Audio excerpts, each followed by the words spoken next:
Mas que confusão é essa, Tássio?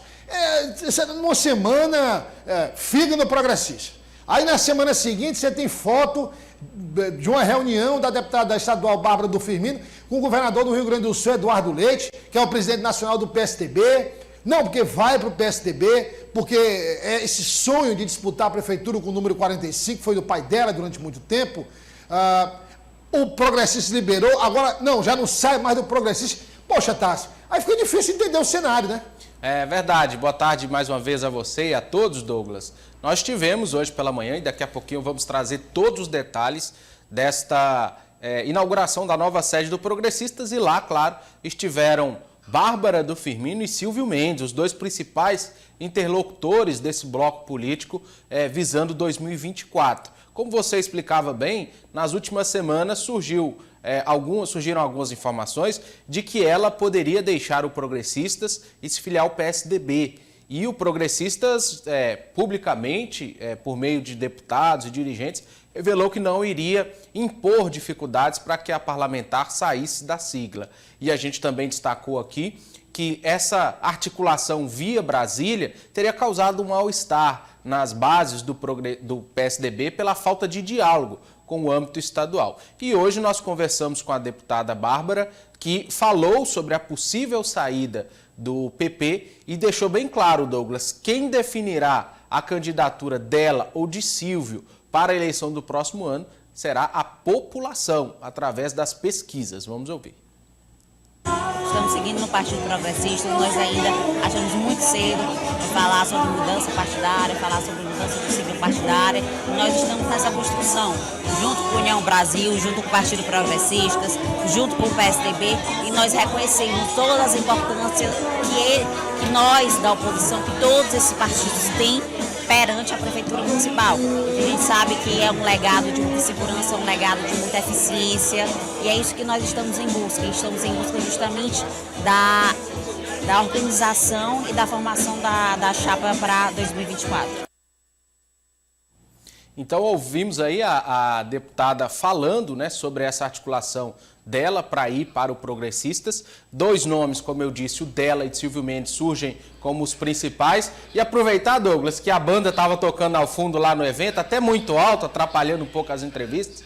A música parecia um show lá. A música Trevo, da Ana Vitória, uma dupla muito querida, e que a Bárbara está precisando de um trevo, né, Douglas? De 4 folhas, muita sorte. E acho que o Progressistas vai tentar, claro, montar a melhor estratégia, Douglas. A gente já destacou aqui, a dificuldade é conciliar o 45, o 11, o número que for, com os anseios e com o nível de popularidade. A gente agora, Tássio, a questão é a seguinte,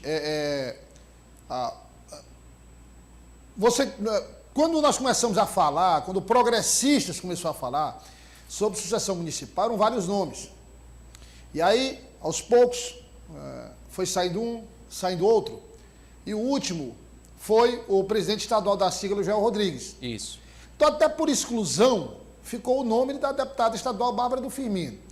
Aí, o deputado federal Júlio Arco Verde, enfim, integrantes do Progressistas, disseram que não iriam ser empecilho caso a melhor estratégia fosse a candidatura pelo PSDB, com o número 45.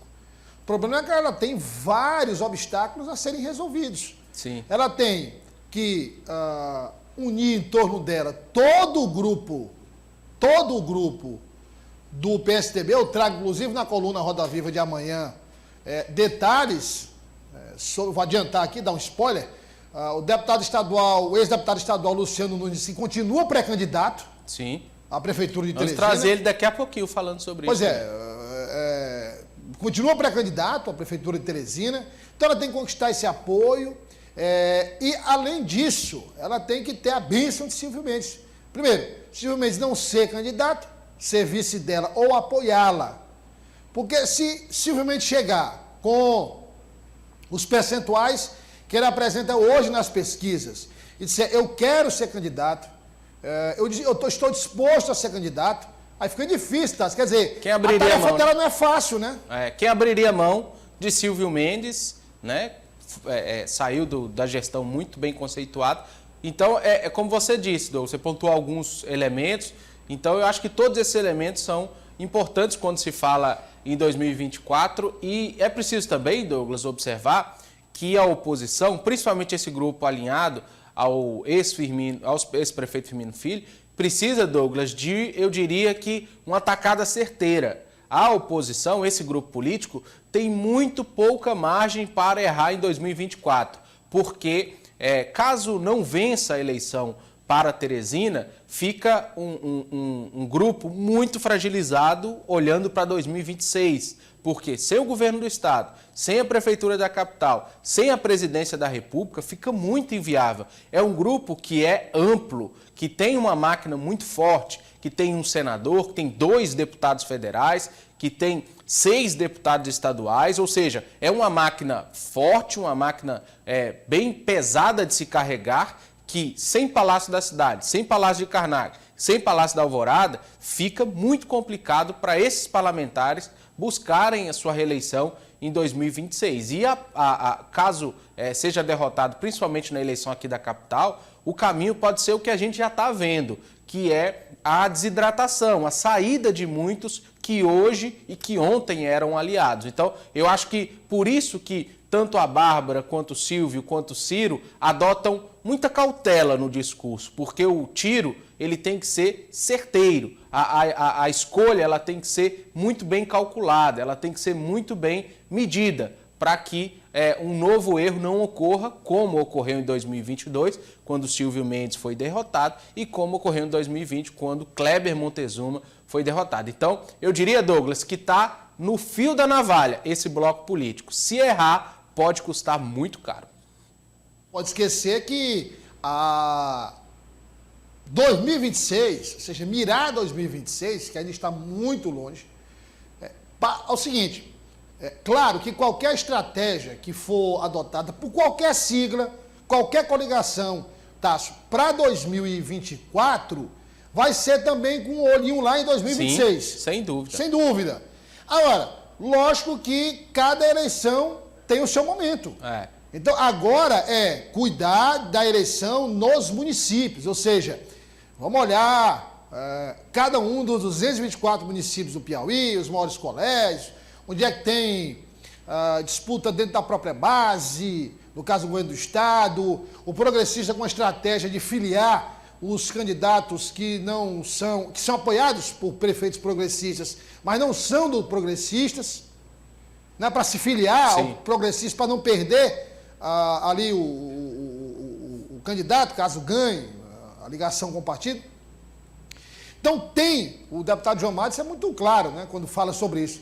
Olha, nós temos que ter uma boa performance em 2024 para chegarmos competitivos em 2026. Sim. Ter uma boa performance em 2024 não é o melhor. Passa obrigatoriamente por controlar essa ansiedade por 2026. Por quê? Porque o Tasso falou, sem Palácio da Cidade, sem Palácio de Karnak, sem Palácio da Alvorada, não é isso? Isso. Bom... Isso começa com a disputa do Palácio da Cidade. Sim. Ganhou essa eleição, então já não é sem palácio. Uhum. Você já tem, por exemplo, a prefeitura do maior colégio eleitoral do estado. E você tem aí, Douglas, por baixo, 25% do orçamento do estado. 25% do orçamento do estado. 25%. Então... Na eleição de 2026, somando com os resultados do interior, você chega com a prefeitura da capital com uma força considerável.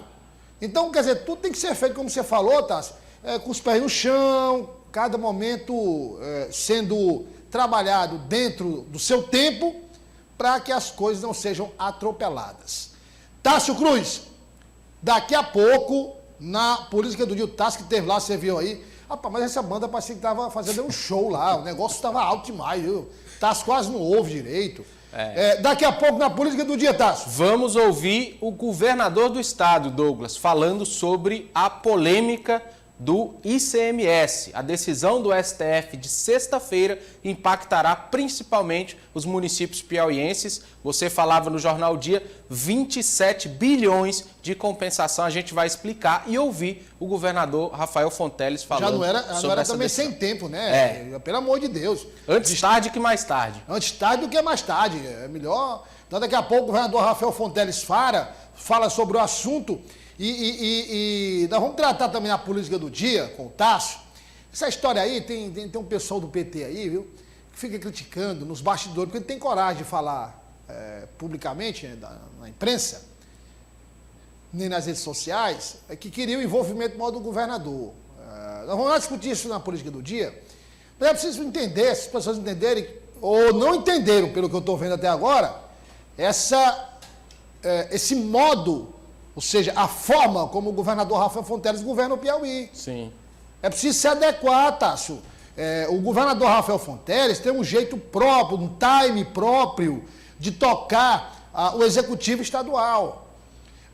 A pergunta que eu sempre faço é a seguinte, inclusive disse isso hoje no Jornal Dia no Ar, na FM O Dia. Você já viu o nome do governador Rafael Fonteles no meio de especulação política em 2024? Ele nem fala. Ninguém nem fala. Por quê? Porque ele próprio, Rafael Fonteles, não fala. O próprio Rafael Fonteles não fala. Não é? Então, quer dizer, o PT diz que não passa de setembro.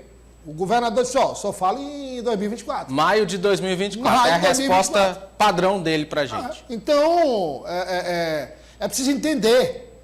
E aí, até pelo grau de hierarquia, é preciso o andar de baixo se ajustar ao andar de cima. Cada um no seu quadrado. Cada um no seu quadrado, não é isso?